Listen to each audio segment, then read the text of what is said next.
Good morning, ladies and gentlemen. Once again, it is your boy Lewis checking in, and I'm back here with yet another video. Before I get started on this video, make sure you hit the like button, make sure you hit the subscribe button, make sure you hit that notification bell so that your notifications come in anytime I come out with new content. And once again, I hope you like and share this video. And again, let's get started, man. Let's get into it. So, last night, shout out to my man, I'll be the breakthrough, first of all, for this, had put out news, and it was over Bleacher Report, that all-time Laker great Kobe Bryant was talking and said that the Lakers are going to win the championship in the near future, and that he is going to have him and the Laker fans are going to have the last laugh on the so-called Golden State Warrior bandwagon fans. So I had to stop for a second, and I'm like, okay, I wonder why he's attacking getting the Golden State fan base. So then I thought about it for a minute, and I'm saying to myself, you know what? To a certain degree, Kobe Bryant is right. Because when the Warriors started winning, when Steph Curry became really big, a lot of these fans came out of nowhere saying that they were Warrior fans. Now, you need to understand the difference between a favorite player, and then favorite team. See, if you're a fan of your favorite team, no matter through the highs and lows, through the triumphs and through the struggles, you are going to be with your team no matter what. It shows your loyalty to the franchise, that you are a fan no matter what. You enjoy watching them play whether they win or lose. You are going to be a fan at the end of the day to whatever team you're on. The problem that this misconception that people have is they think that because they have a favorite player that they're loyal to a franchise, when that's not the case. When you have a favorite player, wherever that player goes, you happen to be a fan of the organization because that player is playing in it. And what a lot of fans tend to do is they tend to lie about how they've been a fan of the organizations from day one. For example, look at Mr. LeBron James. He goes from Cleveland to Miami. And then you have LeBron fans saying, oh my God, I've been a Heat fan since day one. No. Then after 4 years with Miami, after he signed a 7-year deal, he goes back to Cleveland. And it's funny because when LeBron left Cleveland, the memes actually started when it was like LeBron fans be like, oh, where's the next destination? Because I'm going to be a fan of so-and-so, and then I'm going to say I'm a fan since day one. He goes back to Cleveland, and fans are like, oh, man, I've been a fan of the Cavaliers since day one. No, LeBron went back to Cleveland, and you're just showing your love bias for LeBron, that once he went back to Cleveland, you're going to claim that you've been loyal to the fan base since day one. Not true. Then LeBron goes to the Lakers, and then all of a sudden, these LeBron fans, all of a sudden become Laker fans, and they're going to say that they were loyal Laker fans since day one. If you were a fan of the Cavaliers and you're claiming because LeBron was there that you were a part of Cavs Nation, I've been hearing nothing but crickets because I don't hear people talking about the Cavs and talk about Cavs Nation ever since LeBron left. It's been pretty quiet. I don't hear squat about that at all. So you mean to tell me that you've been a fan of the Heat, the Lakers, and the Cavaliers? Those are 3 different teams. So just like the players show no loyalty to their organizations, you fans are showing no loyalty to the organizations either, because you're talking about your favorite players. Because they're your favorite players, it's like you're all of a sudden a fan of the teams that they play on when you're not even a fan to begin with. So what you need to do is be honest and say, wherever this player goes, I am a fan of wherever this player goes. But don't be coming out here talking about, I've been a fan, I've been a Golden State fan, I've been a Laker fan, I've been a Heat fan, I've been a Cavaliers fan since day one, when this is all about your favorite player. Now going back to Kobe Bryant. Kobe Bryant. This is why I get all Stephen A. Smith, because I did this last night. Okay. Put the camera on me. Kobe Bryant, you are an all-time great. Played 20 years for one franchise. You were one of the greatest players to ever play the game. You were my favorite player growing up. But I got to tell you this right now. Speaking objectively, my friend, you are wrong on this, because when you played for the Lakers, you had a big fan base whenever you and Shaq won titles.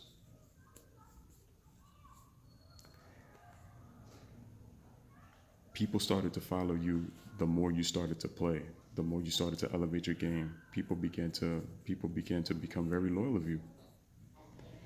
Do you also forget, Kobe Bryant, that when you requested a trade back in 2007, when you lost to the Phoenix Suns 3-1, that you went on radio wanting to be traded? Your fan base is going to say he was trying to put pressure on Lakers management. In reality, you wanted to get out of there if the Lakers didn't make any decisions at all. If they didn't make any decisions at all onto improving the team to not waste your prime years. And I remember you faced the Houston Rockets in the 2007-2008 season that year. And I remember when you were introduced in the introductions, you were heavily booed by the fan base because you wanted to leave Lakerland. You were heavily booed. I remember that.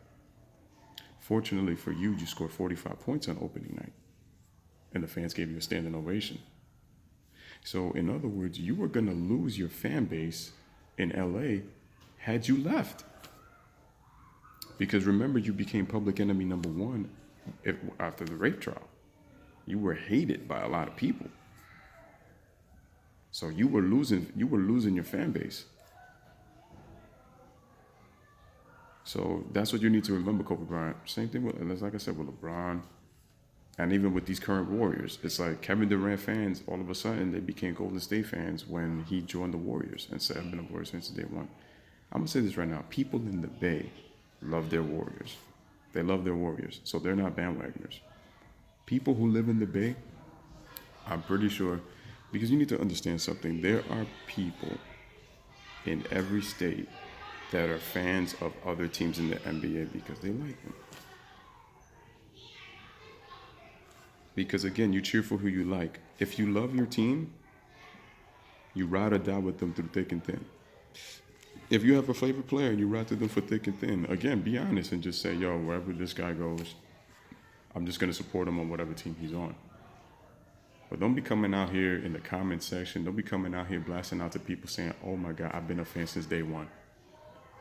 I mean, do you even really hear Heat Nation like that? Because that's been pretty quiet too. I bet you if LeBron James goes to South Beach, the fan base will increase once again because LeBron is there. And that's what I'm saying. Fan bases are created by players. They're created by players. So that's when I said, Kobe, when you became so popular, you have a fan base. For example, look at the Asian fan base. You're huge in China. They love the way you play. And it's because there's a lot of Asians that live in Los Angeles. There's a lot of Hispanics that live in Los Angeles. So that's why your fan base is so big. And because you were a great player, people are going to ride or die with you because of what you did for the organization and what you did for those fans. But don't be coming out here talking about, we're going to laugh at these Golden State Bandwagoner fans. Again, you're right to a certain degree. But my friend, let's not act like you had your fans too. And you still have your fans too. Just like I have this issue with bandwagoners when they're talking about the issue of GOAT. The Jordan-air fan bases, the Kobe tards, as people like to call them, and then the Bron-sexuals, as people like to call them. When it comes to the word GOAT, people are bashing other great players, and all of a sudden, everybody's like, man, Jordan fans, they're the worst fan base. Kobe Bryant's, the Kobe fan base is just worse. But the Bron-sexuals, the LeBron fan base is just bad. Let's just put it this way. If we want to really be objective, when you guys are degrading other great players, your fan bases are pretty bad, period. Okay? The Jordan fan base, the Kobe fan base, and the LeBron fan base. I love Jordan and Kobe. I respect LeBron. Again, I don't like his diva attitude, man. I just can't stand it. And I bet the fans are gonna be like, oh yeah, well, Kobe was a diva. Oh, Jordan was a diva. Again, not at the level that LeBron James is displaying it, man. At least these guys were alpha males, bro. LeBron's got this female energy about him that it's just off. For a superstar, for a great player of LeBron's caliber, I'm not digging that female negative energy that he keeps bringing. And again, it's like he gets glorified daily like nothing. And with Kobe Bryant, it's like in some terms, he's satisfied with his career, but it's like I feel like a little key is he's kind of keeping himself relevant out there. So again, Kobe, you're right to a certain degree about the Golden State fan base, especially with the rise of Steph Curry, Klay Thompson, Draymond Green even becoming relevant, and that adding Kevin Durant, and pretty soon DeMarcus Cousins. A lot of these fans come out of nowhere, but it's because of what players create. Okay? True fans cheer for whoever is on the floor in terms of supporting their team, showing the loyalty, okay, and the support, and appreciate whoever steps through those doors, okay? People who love their players, they always tend to lie and manipulate and say that they are quote-unquote fans of the organization, of their teams, but it's not true. So let's put a stop to that. So Kobe, I love you. Again, one of my favorite players. Again, you're an all-time great, man, and I got nothing but love and respect for you. And again, I hate the fact that you get disrespected, and you deserve a lot of credit for what you did in your career, despite the obstacles that you had to face. Again, but at the same time, my friend, don't come and just talk. Keep it objective, keep it 100, bro. Like, just as much as Golden State got their fan bases, and again, they have their loyal fans in the Bay Area. Trust me, I'm telling you. For example, look at me. I'm a Knicks fan. The Knicks are struggling like crazy right now. And I can tell you that right now I'm glad that management is finally taking a step. We're going to have some growing pains, but I like the direction that we're going. Okay? We got a lot of nice young kids. We just need, again, a start. We need a couple of starts to take us to the promised land and just build the right team. But it starts at the top. In my opinion, we need a new owner. James Dolan, get the hell out of here. I love what Steve Mills and Scott Perry are doing. They're trying to start from scratch, and this is what we needed to do, and I appreciate it. I can't stand James Dolan. Other than Dan Gilbert, to me, he's the worst owner in basketball. This dude does not care about this organization. Brought in Phil Jackson, and look what Phil did to the Knicks. I wasn't happy about that. And then on top of that, for example, people would say, "Oh, Lewis. I mean, you know Steph Curry. I mean, you just know him recently, man. You haven't been watching basketball. You only know Steph, Kevin Durant, Klay Thompson, Draymond Green." Oh no. This is how historically I know the game. You know how many players I can name on the Warriors? Check this out: Monte Ellis, Steven Jackson, Al Harrington, Jason Richardson, Andres Biedrins, Kalena Azubuike, Adonal Foyle, Eric Dampier, Muggsy Bogues, Jason Caffey, Bimbo Coles, John Starks, Anton Jameson, Larry Hughes, Chris Webber, Latrell Sprewell, Run TMC, Chris Mullin, Mitch Richmond, Tim Hardaway, Chris Gatling. I forgot the name of that European player. I think Salachunas. I don't know if I'm saying it right, but I remember him. He's in the Hall of Fame.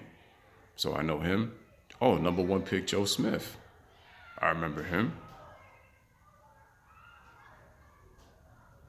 I'm pretty sure I said Larry Hughes. Oh, Bob Sora, Danny Fortson, Gilbert Arenas, Baron Davis. I could go Corey Maggette, Monte. I could go on, and Jarrett Jack, Carl Landry. I could go David Lee. I could go on and on and on and on and on. But that tells you I'm a historian of the game, and I've seen players come and go in that organization. Tom Tolbert. Oh, you didn't think I knew that one, right? They're like, who the hell is Tom Tolbert? I just know he played for the Warriors. He played in the era of Run TMC. Chris Mullin. So, even if I mention some of these guys repeatedly, it just lets you know I've watched the Warriors over the time, man. So that just lets you know this thing. If I'm saying all this isn't coming from a bandwagon. So once again, that was pretty much it. I hope you guys enjoyed this video and, shed the light on this whole idea of the bandwagon and what a bandwagon is and what the difference between a bandwagon of a player and a bandwagon of a team, showing the difference between loyalty to a player and loyalty to a franchise. So once again, this is Lewis. Make sure you like the video, give it a thumbs up. Make sure you subscribe to the channel. Make sure you share this video content. Hit that notification bell. And yo, this is Louis Velez checking right in, and I'm gonna say everyone have a blessed, wonderful day. Louis signing off. Deuces. Peace.